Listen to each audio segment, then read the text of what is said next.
Dearest Super Friends, this is Lady Elena from Technically a Conversation, and I've got some tea to spill. If you would like to receive that tea 1 week early, ad-free, and get some really cool stickers that are voted by you, then please subscribe to our Patreon.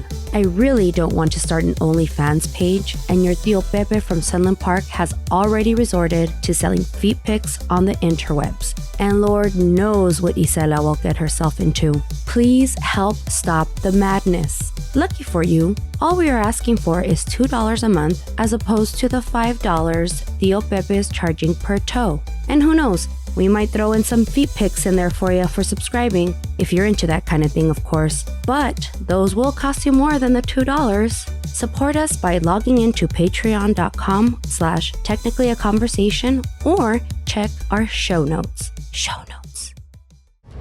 In 2016, a man known as Mike Madman Marcum jumped into his homemade time machine and hasn't been seen or heard from again. But this isn't his first disappearing act. In 1998, he disappeared for 2 years when he claimed to travel 2 years into the future. His stories made headlines and garnered the attention of Art Bell and his listeners on his Coast to Coast radio show. This week, we'll talk about Mike Marcum and what we know about him based on interviews and newspaper articles, the details of his time machine and his time travel, and a possible explanation for at least one of his disappearances on this episode of Technically a Conversation.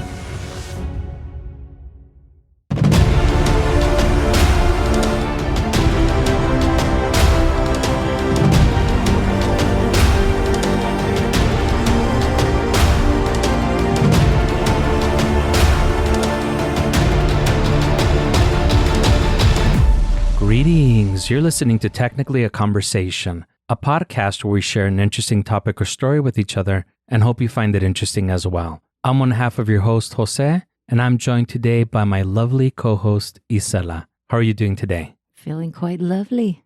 How are you? I'm doing great also, thank you. Good. How's your black finger? Give us a progress report. The black finger is growing out, but at the molasses pace. It's going so slow. Which is weird because I do like to paint my nails, but I just think that in order for it to grow faster, maybe if I leave it open and breathing and all that jazz, maybe it'll grow faster. I don't really know if that's true. If anybody knows, please let me know. Maybe you could paint around it so that way it's like a low window and you can, keep tabs on your whatever I guess it is. It's not a bruise, right? It's more like blood under the nail. Yeah, it's more like blood under the nail. Which is really, it just makes me look way tougher than I want to look, for sure. Well, you already look pretty tough as it is, so. Yeah, all 117 pounds of me. And I can't believe we hung out last week, and I totally forgot to ask you about your finger. I wanted to see it in person.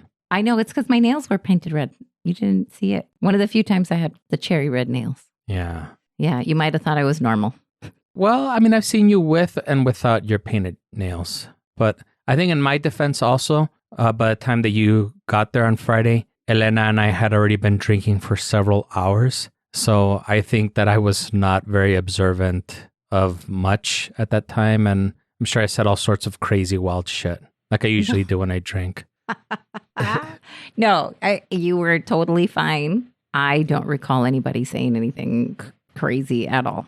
We were all just talking about how yummy this one tastes, how different this one is. The food is delicious. Thank you for the shrimp scampi, by the way. It was, as always, phenomenal. I love your shrimp scampi. Thank you. So it was fun. Yeah, we had a great old time. We did. And this is usually when I talk about something absurd going on in the news, but there's so much absurdity going on right now. There wasn't one thing that really called out to me. So we'll just talk about that since it's kind of rare that all three of us are together at one time. Yeah, I also like that we kind of celebrated Elena's birthday. It was it wasn't really like a birthday party, but we still did a small little hey, let's sing to her at least, right? And you did not have the small candle. So you put the large, giant, votive, huge ass candle. I was like, what is he doing? If I remember correctly, you were the one that put that candle. I just told you, hand me a candle from behind you. And that was the one you were picking. I actually thought you were going to pick one of the black candles that was behind you. So she can wish upon a black candle? How weird would that be? Just kidding. So you got like the huge, large, like smoker's candle. But it was white. It was white. Yes. Yeah. Unlike your finger, it was white. That's funny. Dreams come true with white candles, not with black ones. I had never heard that, but I'll take that as Bible now. Yeah, it's right up there with our horoscopes. Just kidding. We tasted a few bourbons. I think we tasted one scotch. Yeah. The details are kind of fuzzy just because of how much pre-drinking we had done before. But do you remember of the ones that I showed you? And I know I showed you for sure the Penelope, and I want to say I showed you the Glen Murray one. After that, it gets really blurry. But do you remember which one you liked the most? I really did like the Forester. I really did like the 1792 was pretty flavorful as well. Also, you failed to mention that I brought the Pantalones tequila. You did. I actually was going to bring that up a little bit later. But yeah, you did bring some Pantalones tequila. I did. I dropped some pantalones at your house. It knocked my pantalones off, actually. But that's funny. I think I wrongly was saying like, oh no, that's Long Branch, because you were saying it's the Michael McConaughey. All right. I'm like, no, that's the Long Branch. That's the Michael McConaughey. But no, you were right. He does also have a tequila. You were right. You were right. Thank you for telling me I was right. Well, I should say I was wrong. You were right. Okay. Of course, I was wrong as per usual. No. And I think that tequila fucked me up. Oh, sure. It was the one tequila shot that you had versus the 12 bourbon and scotch that you had before that. It was 15, I think. Okay. Let's blame tequila. Dang it. See, it's always us Mexicans that get blamed. I'm kidding. No, I'm just using that as a scapegoat because I don't normally drink tequila. And I also don't normally binge drink 15 whiskeys in one night. So that we needed it. We were all, I'm sure, wound up of some sort. It was fun though. We had a lot of fun. I'm glad you could make it over, and we've got to do it again. Hopefully, come over before I start drinking, so I can remember more of the night. I just remember, what have you all had? Some glow sticks, and we were wearing glow sticks for a while. Yeah, that was fun. Glow sticks. It was almost like, what's that little like a rave. It was like a little mini rave party. Sure. It was. Thank God you didn't have that EDM. Like, no, I don't. Like, get those whistles out of my music. Like, I don't want to. Yeah, I wish I would have been prepared. I would have had my chupon. You know how they have the chupones during the raves? I would have had some Molly. No, I'm just kidding. No Molly. But Yay, look at you. He's going all out here. But again, thank you for coming over. It's always great to see you, especially when I get to see you in person. Yeah. Yes. In the flesh, IRL. Not over the internet. But enough fucking around, Isela. Ready to get started? Always ready. Great. Let's get started. I'm kind of dumb and I forgot to come up with any questions to ask you. I was like, that's not the way they normally start. Okay. Yes. Yeah, I fucked up and I don't have any funny questions to ask you. So let's go ahead and just jump in. I do have some crazy questions to ask you after the break. Yay. The following is from 2 local St. Louis, Missouri news articles by Liz Dahl from Fox 2 Now, and a Stories, Scandals, and Lies, and the Y Files videos on YouTube. Links in the show notes. Show notes. I think I like that more than the whisper, but I think that's all you. I don't think I could pull that off. Of course you can. You did all your metal screaming and all that jazz. Anyway, sorry. All that jazz. All that jazz. Sorry, I've been saying that lately.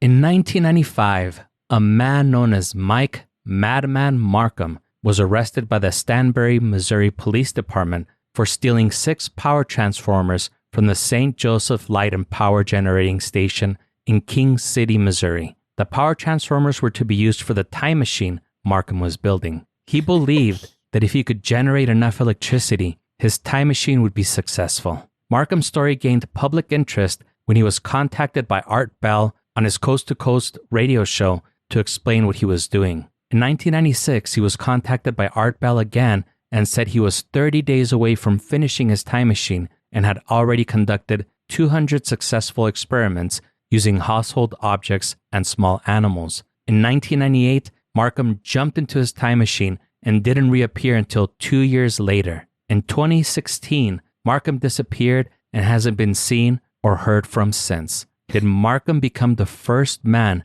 to time travel? Did he die in the year 1930? Or is there another explanation for his disappearance? Before we go over the details, are you familiar with the story, Sala? No, that sounds really crazy. I mean, how do you trust somebody with the nickname Madman? Well, actually, that nickname was given to Mike Marcum by Art Bell. Well, he must have earned it for some reason, though, right? He earned it because he thought he was going to end up frying himself with this machine. And when I explain the way that the machine works, you'll see why he had that reservation. All right, exciting. So what are your initial thoughts? Just going based off of the little teaser there. He sounds crazy. I know I'm just jumping straight into judgment here. So excuse me if I jump into this pool of judgment. He sounds like he has great ideas. They're always fun to contemplate for sure. But I don't know. The second law of thermodynamics always tells you that time just is linear, and I don't think you could go backwards. But anyway, that's what I think. So if that's what you think, what do you think might have happened to Marcum that caused him to disappear? That part isn't kayfabe. That part is true. Yeah, no, that part is very intriguing because it makes me wonder if now he's trying to play with people's thoughts. And, you know, is he in a bunker somewhere? And then all of a sudden he just comes out like, you know, Doc from from Back to the Future. And he's like, oh my God, I saw it. Whatever, you know. Marty! Yeah.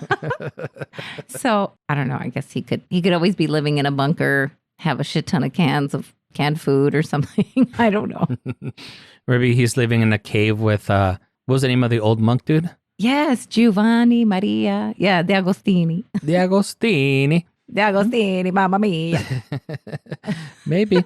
Let's find out. Let's see what happens. Let's see what we can uncover here. So Michael Marcum was an amateur inventor who was working on a modified Jacob's ladder in his home. Are you familiar with what a Jacob's ladder is? I cannot remember what a Jacob's ladder is. Okay, no problem. I'll try and describe it to you. For the listeners at home, I recommend that you Google it, but it's something that you typically see in a science fiction movie where there's two rods that almost look like antennae that start off close together at the bottom, but become further apart as you go up the rods, and an electric arc goes between the antennas and moves up them from bottom to top.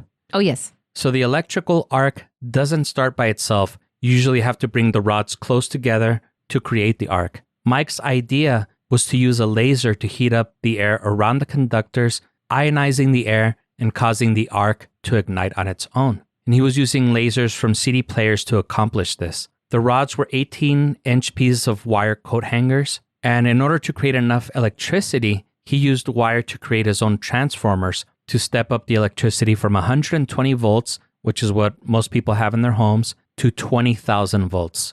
What? How did he? I could imagine him knocking out like neighborhoods. It's almost like you're clairvoyant, Isela. Okay, sorry.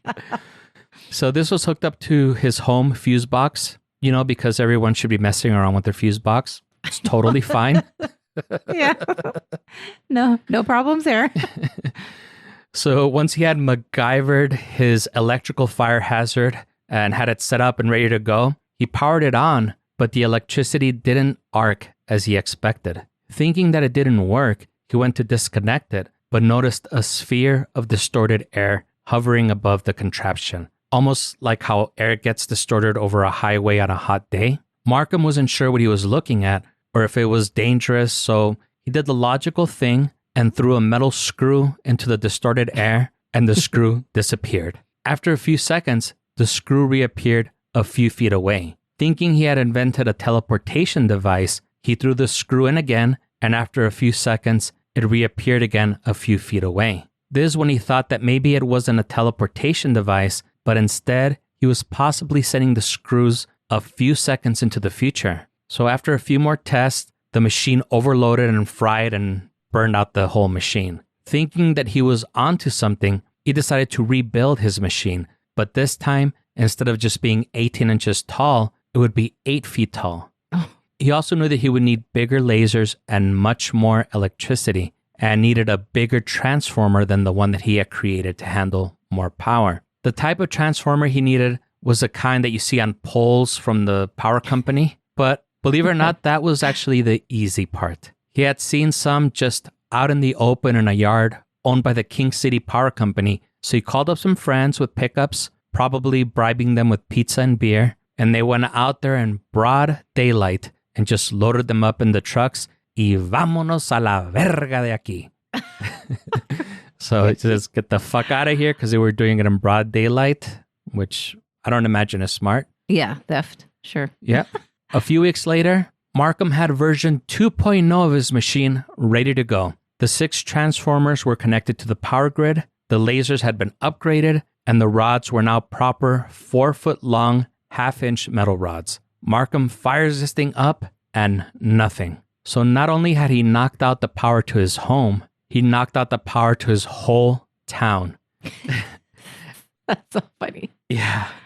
After tinkering with it for a while, he was able to figure out how to run this machine without causing blackouts all over town. And this time, the sphere of distorted air, or vortex it created, was several feet wide. So Mike decided to throw some objects into the vortex, except that this time, the objects weren't reappearing a few seconds or feet over. They just vanished. On January 29th, 1995, Marcum had some friends over, and they were just throwing random shit into the vortex when they started wondering if large objects could go through it. They picked up his couch with cat on there and everything and tossed it through the vortex. It disappeared. A few minutes later, they heard a loud pounding at the door. It was the Popo, La Chota. His neighbors had reported a lot of weird shit happening at Marcum's home, and along with reports from the power company of missing equipment, the police decided to pay Mr. Marcum a little visit, search warrant already in hand. Ooh. After seeing the transformers just hanging out in the living room and different rooms of his house, they knew that they had found their man, their madman.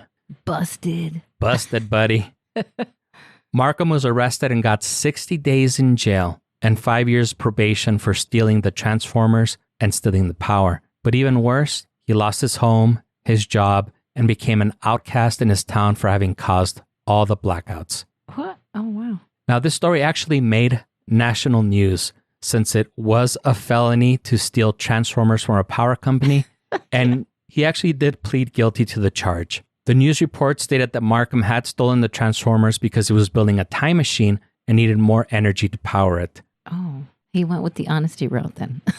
That's very surprising. He did. And yeah, it is surprising. But I think, they pretty much had him red-handed. I don't think that there was anything he could say to weasel his way out of it. Yeah. How do you explain that? Like, you just might as well just go with the truth. Yeah. The newspaper article was faxed to Art Bell from Coast to Coast Radio. Again, keep in mind this is 1995. And he was able to track down Marcum with help of some radio station affiliates. And literally, he just went down phone books calling random Michael Marcums until he found their guy, Being on Coast to Coast brought his story to millions of listeners, but most importantly, the right listeners. And many offered to help Marcum financially, others by donating transformers, because people just have transformers lying around to donate, I guess. Yeah. Some people with property to allow him to carry out his experiments, and even some physicists and scientists offered to mentor him. Oh, wow.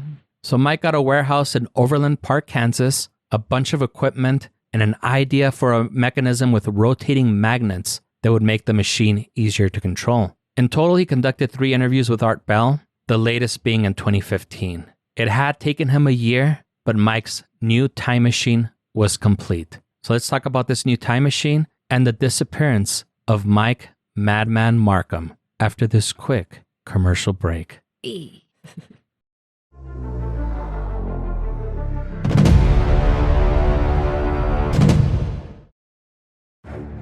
Murderitas, I'm Danica. And I'm Shannon. We are the mother-daughter hosts of Murder and Mimosas, A true crime podcast that strives to focus on lesser-known cases. We personally think these episodes go down a little bit better with a mimosa.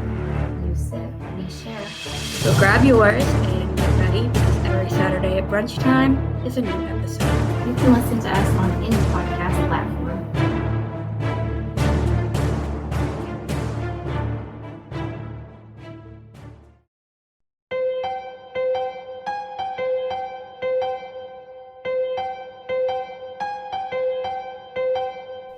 I'm Rob Kirkup, and I host the How Haunted podcast.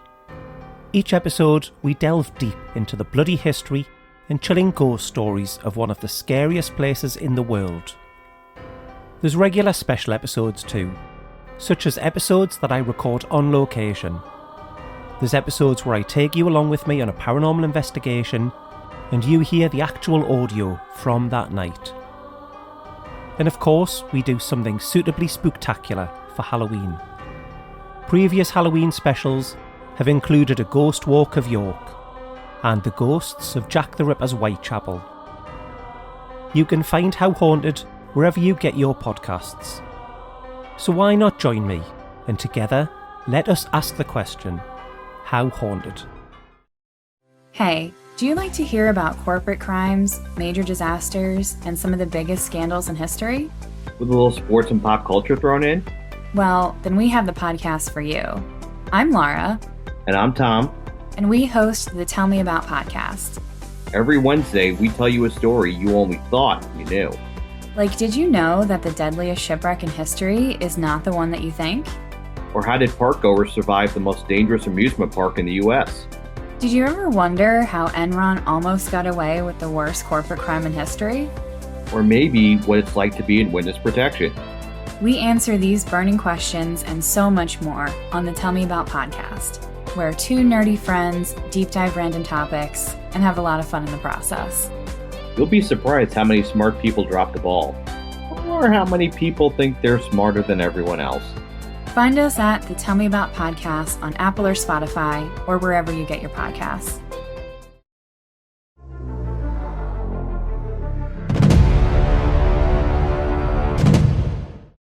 And we're back. And we're back. Did you do any interviews with Art Bell during our breaky sala? He did not want to pick up my phone call, so fuck that guy. I'm just kidding.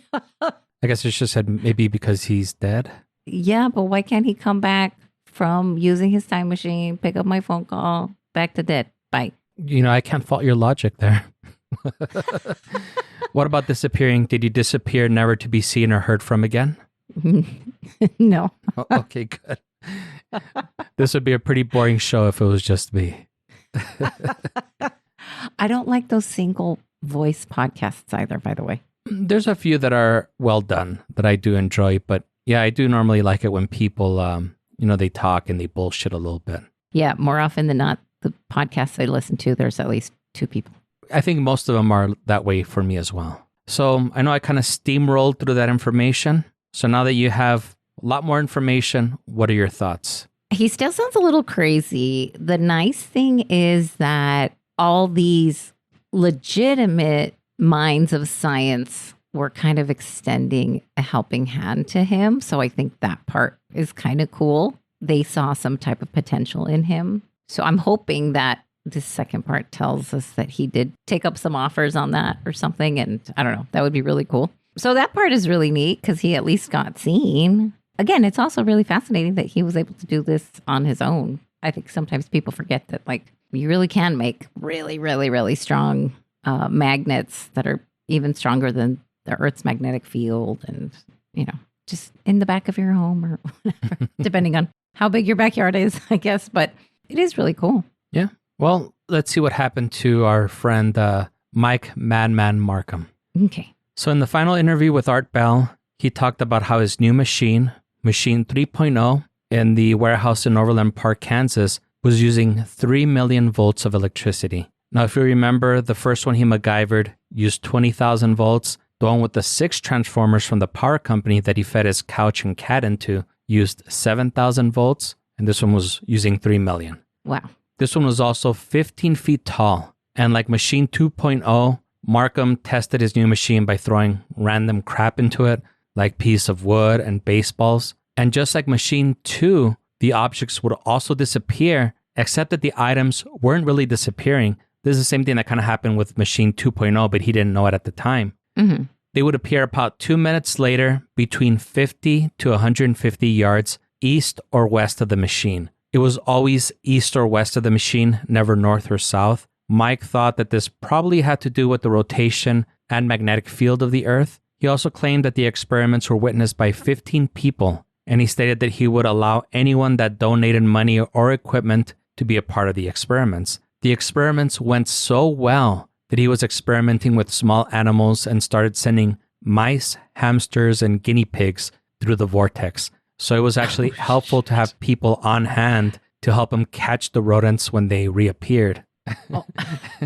That's crazy. He also found that by varying the voltage and speed of the magnets, he was able to control how far and how long it would take an object to reappear, and had become pretty good at predicting this after testing the machine about 200 times. According to Marcum, the only test left to do was a human trial, and Art Bell was even planning to travel to Marcum's warehouse to see the machine in person. When Art attempted to contact Marcum again, Art was told that Marcum had disappeared. No one knew where he was or where he went. And Art had initially thought that Marcum had just fried himself testing the machine. According to Marcum's interview, he had cranked everything all the way up and jumped in the machine. When he came to, he woke up in the middle of a field with the worst headache he'd ever experienced. He also couldn't remember who he was and how he got there. After about a minute, his memory started coming back and he got up and started walking. He didn't have his wallet with him,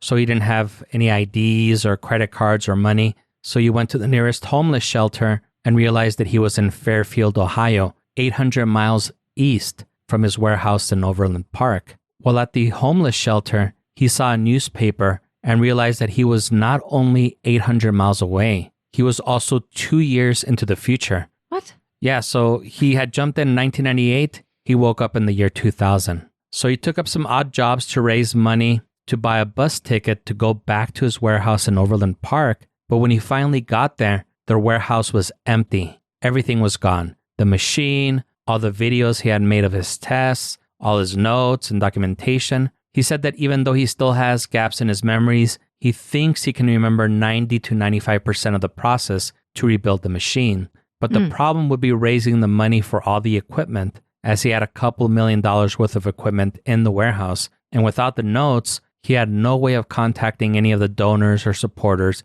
that had originally helped him. So listeners of the show encouraged him to open up a GoFundMe account so they could help support him. Art suggested that he write a book about his experience. Other callers suggested he go to work with the government to help him finance building another time machine. And Mike actually started getting a pretty large following online at this time. So I guess, he got some money from the GoFundMe and he started with his research again, documenting everything and began building Machine 4.0. He wanted to try time traveling again, but needed to figure out how to bring things with him so he could have supplies and things to help him remember who he was in case he woke up again without a memory. He discovered that metal things couldn't go through the vortex as they acted unpredictably. Sometimes they would land a few feet away from the machine, like the metal screws from his first machine. Other times they would spark or explode. And he later found that he could build a metal tube a certain way that acted like a Faraday cage that would allow him to pass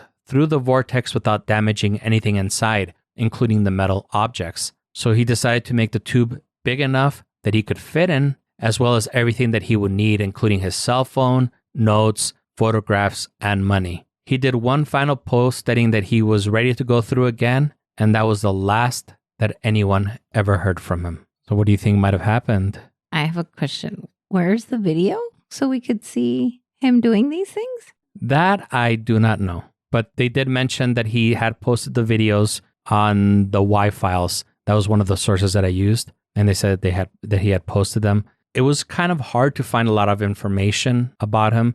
And I think it's not because it wasn't widely reported, but I think the St. Joseph newspaper that would write about him was acquired by another larger newspaper. Mm-hmm. And I saw a lot of on both on the Y-Files video and the other video that I used as a source, they did actually show newspaper clippings, and I tried looking for them and I couldn't. And I think that it was because it was acquired by that, like a newspaper conglomerate. And I don't know if they just like purged that data or it wasn't easy to find. I even went on the Internet Archives to try and find information, but I was not able to. So I guess that's the part that makes it so difficult to believe in what you were saying is that he tried it over 200 times. And all of these 200 times in our day and age, I mean, even the Hindenburg thing was videotaped, and that was in 1937.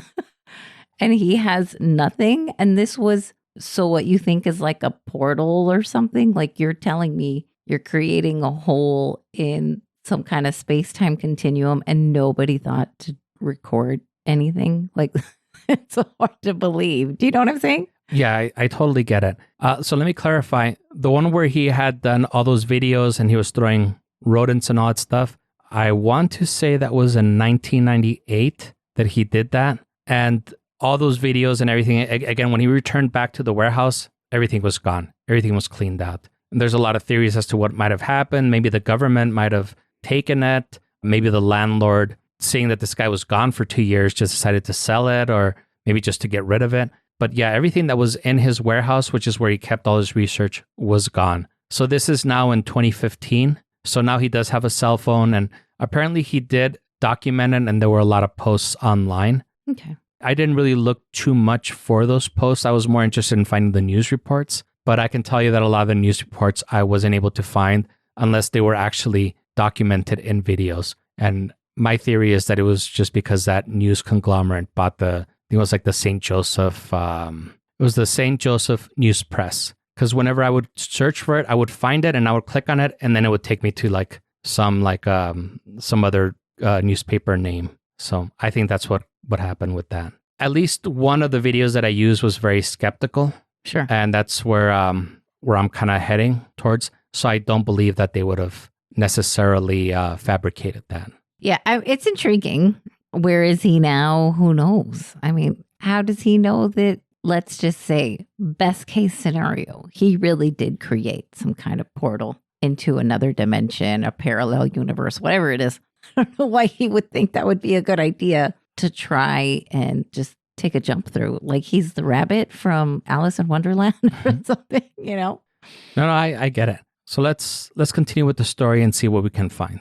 So again, he jumped in there, hadn't been seen or heard from again. Art Bell tried reaching Marcum, and he was disappointed to hear that Marcum had disappeared again. A listener called into the radio show saying that they had come across a newspaper article from 1930 that stated that an unidentified man who had drowned had washed up on the beach. He was found in a strange metal drum, and the only object that he had with him was a small rectangular device that no one was able to identify. Some listeners wondered if that might have been Marcum. Other listeners questioned the credibility of the news article, and apparently no one else was ever able to find it. So the common consensus is that that was a hoax. There was no newspaper article from the 1930s stating that an unidentified man was found. But yeah, that would explain the strange metal drum. That was the kind of like the Faraday cage he was creating. And that small rectangular device could have been his cell phone if it was true. But right. The consensus is that that was a hoax.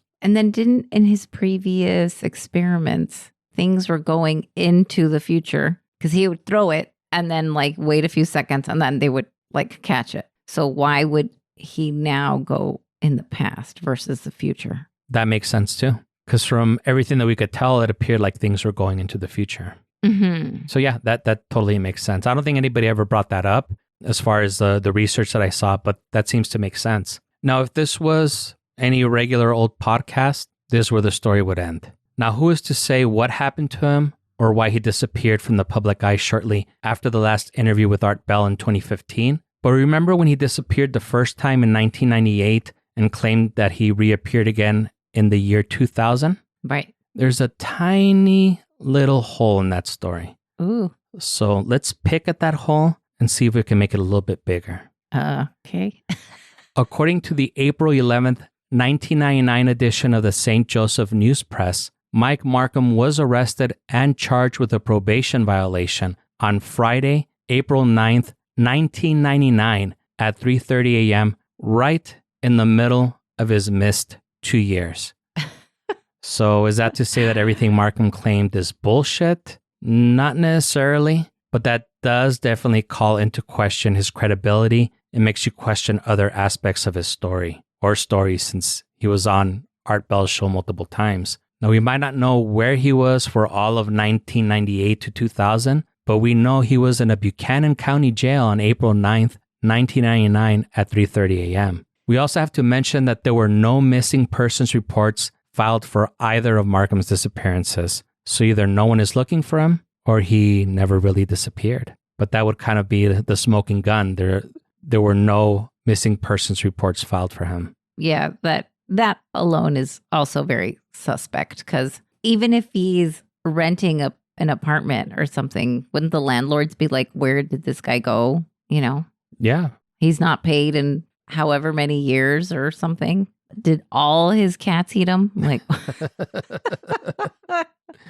that's just weird. Yeah, it's really weird. Yeah. And that Fox 2 Now, I guess they're like a local, like Fox affiliate.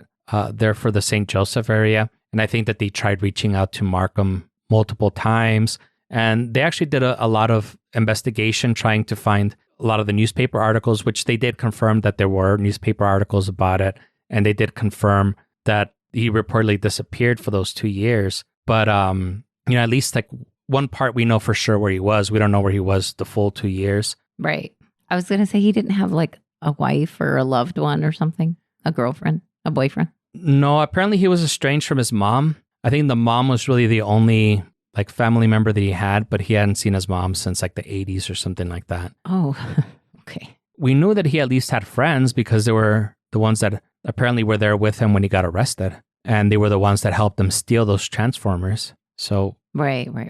And they were tossing stuff in. Yeah. I mean, even if the tossing stuff into them is not real, the theft part is real. And there is a police report of that. And there are records of him being arrested for stealing the transformers.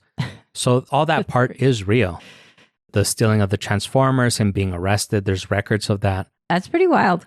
And I mean, he at least had people that cared about him enough to, steal that shit with him. So I would imagine if he disappeared, one of them must have filed a police report. And that was something that Fox 2 Now did. They tried looking for a police report or a missing persons report reporting his disappearance, and none were found for either situation, either disappearance. I would even want to talk to those people that were helping him commit felonies. I mean, if that isn't your friend, like that's your ride or die homie right there. I was like, yes, let's do it. You know what I mean? So I would at least want to talk to them and be like, what are your impressions of this person? Or did he just pay you to help you commit this crime or what? Who knows? I think the fun part of this story is that we don't know where he is. I mean, I'm sure there's people that do know where he is or they do know of his whereabouts, but either, like you said, they are such close friends that they're keeping it a secret. Maybe he was arrested again. Who knows? Who knows what happened? Yeah. No, it's definitely fun because it's got all the elements. It's like time travel. Who knows? It's some kind of weird science-based experiments and it's happening in his house. Like these are all fun topics. Like it almost reminds me a little bit of, remember that movie, Safety Not Guaranteed? Yes. Yeah, it reminds me a little bit of that one. Yeah, which is a great movie, by the way. I love that movie, yeah. If you had to guess, what do you think he might have done? I could tell you what my theory is, but I would be interested in what you think. I think that he wanted this so badly, and if it didn't work, he just packed his bags and like moved to some real obscure place, like Sri Lanka or something. Practice astronomy over there or astrology? Yeah, exactly. Now he is an astrologist. Yep. No, I mean, it could be something like that. Or, he probably went to a third world country that is always having rolling blackouts. There's a lot of places like that. And he's like, let me be your God and, let there be light type of thing. Yeah, maybe. What I think probably happened was that he took the GoFundMe money and the money that was provided to him by other donors and decided to disappear and live a low-key lifestyle before the jig was up. And curious people started asking too many questions or try to figure out where he was, or, just curious people wanting to see the machine in person. And I do think that he'll eventually reappear again with another fantastic story about how he was like 20 years into the future or whatever and try crowdfunding again to rebuild his time machine. But honestly, from the interviews, I listened to some of them, the interviews with Art Bell. I didn't listen to all of them because they were all like fucking like 2 hours.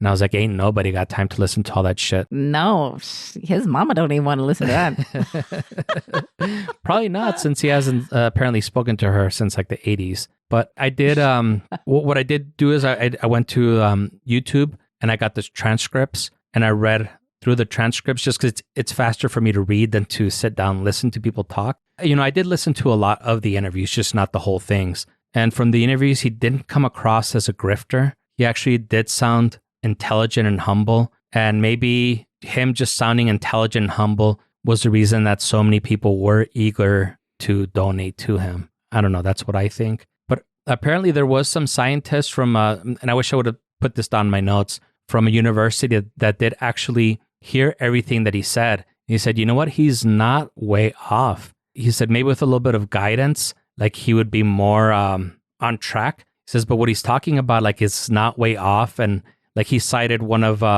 Einstein's theories of relativity, like saying that this could be possible. So, I mean, I thought that was pretty cool that, you know, I guess some people were like co-signing for him a little bit. Yeah. Just like how far he went into it and how much he accomplished, that part is a part that I kind of doubt a little bit. Yeah, for sure. I mean, I think sometimes people forget every time you get into a plane, you are time traveling. Yeah, a couple of milliseconds, but you are time traveling. Yeah, for sure. So, I mean, it's not that it's impossible, but even to fuel a plane takes a shit ton of energy. You know what I mean? So, and that's just a tiny, teeny little fraction of the future. For sure. Now, all this talk about disappearing has me thinking about a bourbon that might be disappearing soon, if the rumors are right. Ready to talk about some whiskey? Do it.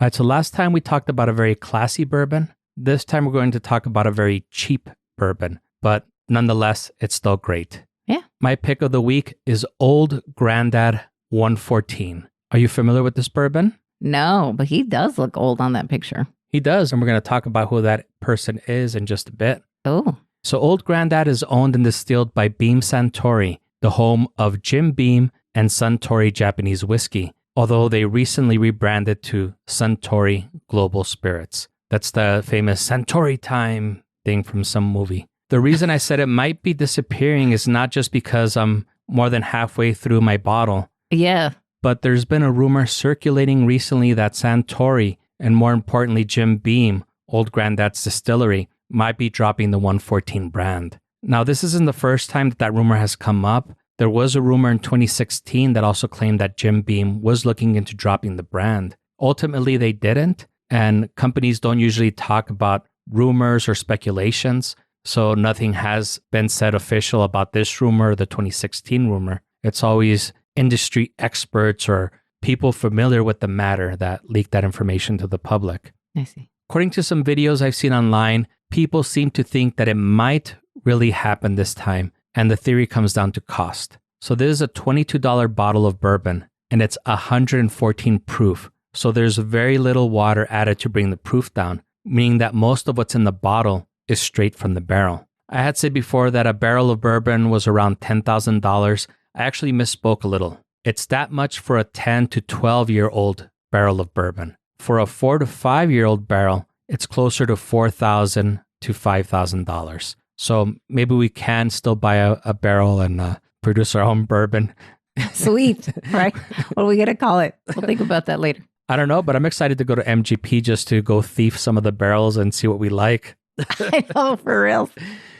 Now, each barrel is 53 gallons, so it produces between 200 to 250 bottles of bourbon, depending on how much has leaked or evaporated. So erring on the higher end, you would have to sell each bottle for $20 to break even. Obviously, it doesn't cost them that much to make it, but even if it only cost Jim Beam $500 to make a barrel, they still have to sit on it for 4 to 5 years, and that's less space in the rick house that they could be aging barrels that they could turn around and sell to you and me for $4,000 to $5,000. And with how much everything has been increasing, it probably doesn't make sense for them financially to sell a 114 proof bottle for $22. Maybe the demand is just not high enough to justify the barrels taking up space for so long. Old Grandad 114 can be found at just about any liquor store, so they probably make a shitload of barrels of them, and it's probably just not cost effective for them anymore. Yeah. I'm just sharing the rumor I've been hearing, but it might not be a bad idea to grab a bottle or two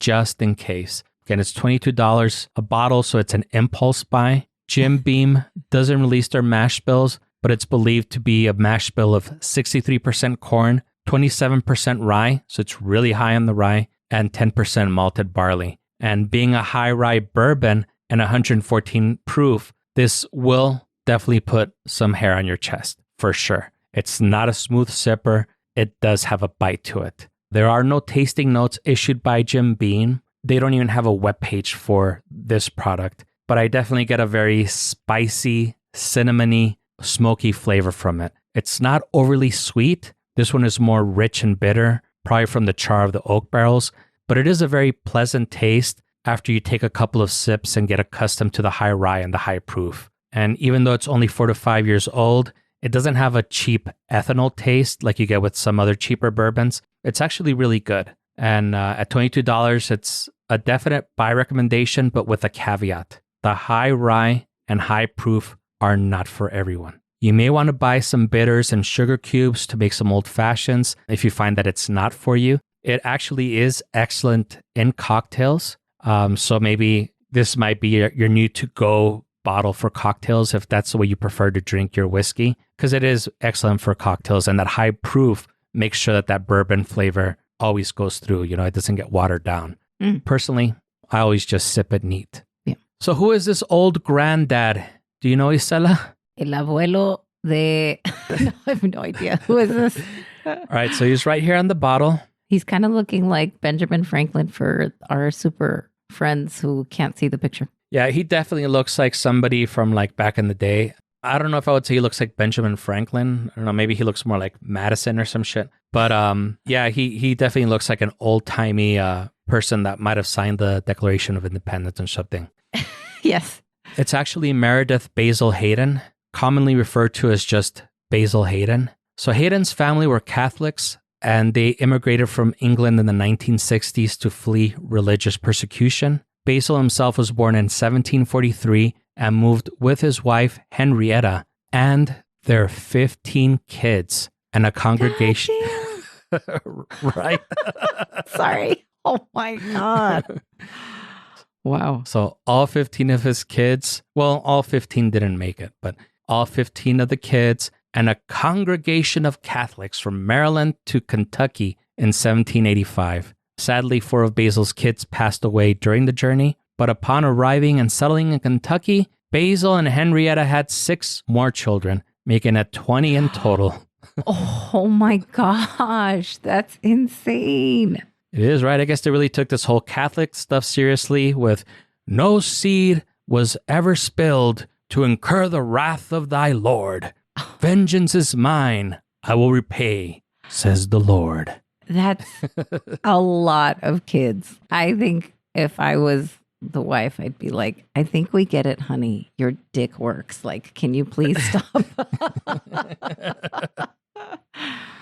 I know. Poor thing, huh? Imagine having to pass 20 kids through you. Nah, this girl, start sucking some dick. God damn.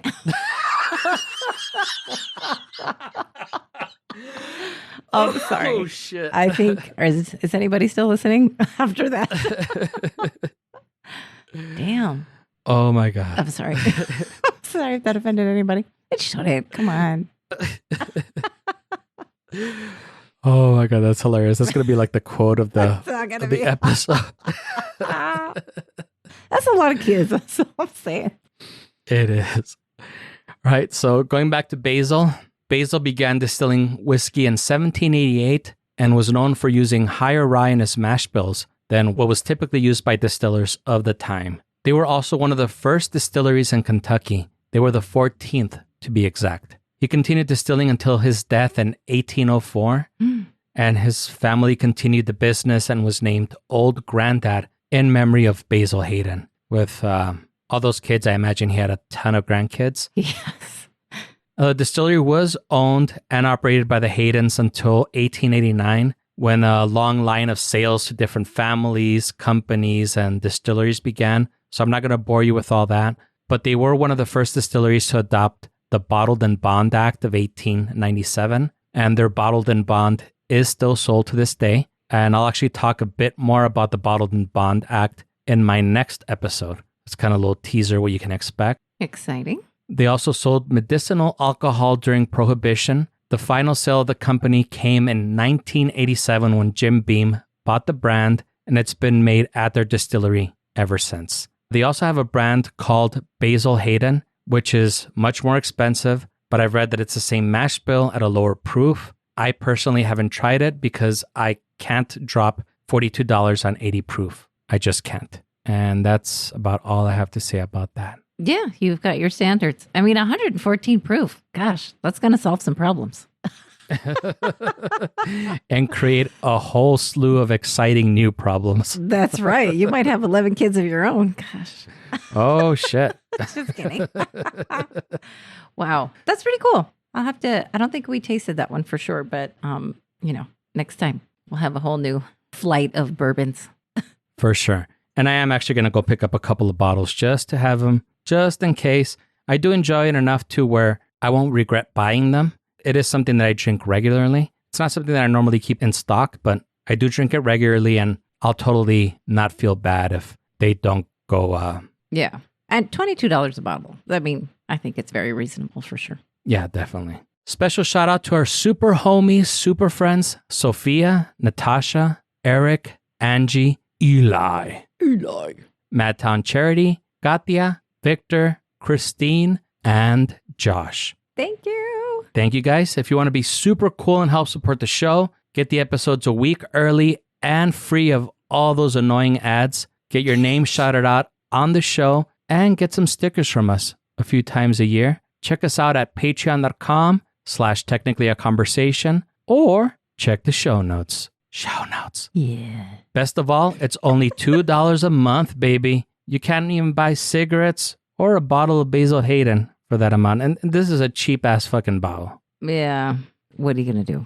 You're going to get a subscription. Come on, guys. $2. That's it. We hope that you enjoyed the show and you join us again next week. If you're enjoying the show, leave us a review, tell a friend, and subscribe wherever fine podcasts are sold. Follow us on the socials at GreetingsTAC. Email us at greetingstac@gmail.com or leave us a voicemail at 915-317-6669. If you have a story of when you traveled through time to share with us.